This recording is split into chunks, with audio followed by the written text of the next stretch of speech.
Hello po mga Mars, magluluto po tayo ngayon ng macaroni with mixed vegetable sauce. Ito po ang aking mga ingredients. Meron po tayong giniling,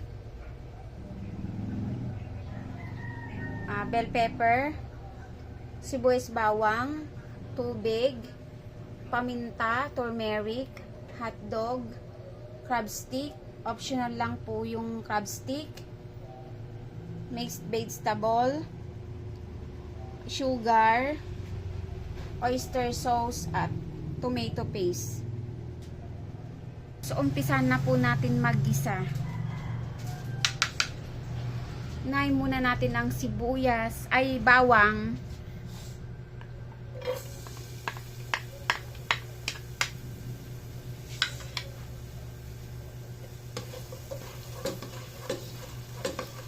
Sunod na po natin ang sibuyas.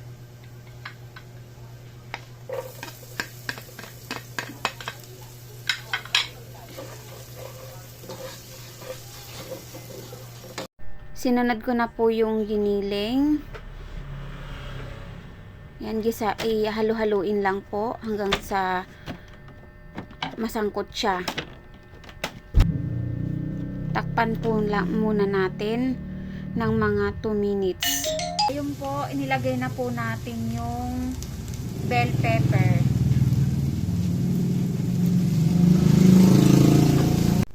Isunod na po natin ilagay ang pampalasa.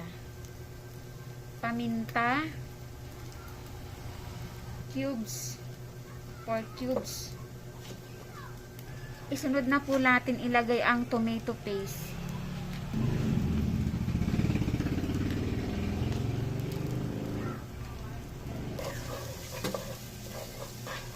Ilagay na rin po natin ang turmeric,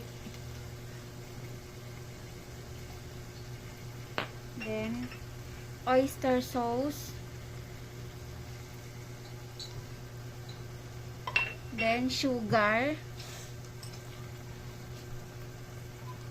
Isunod na po natin ang hotdog.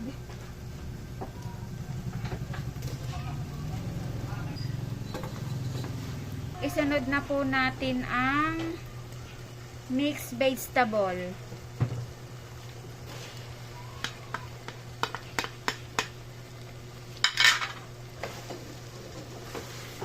Lagyan po natin ng konting tubig.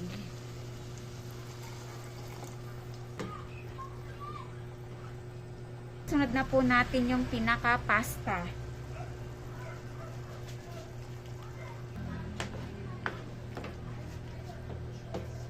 Lagay na po natin yung ang crab stick.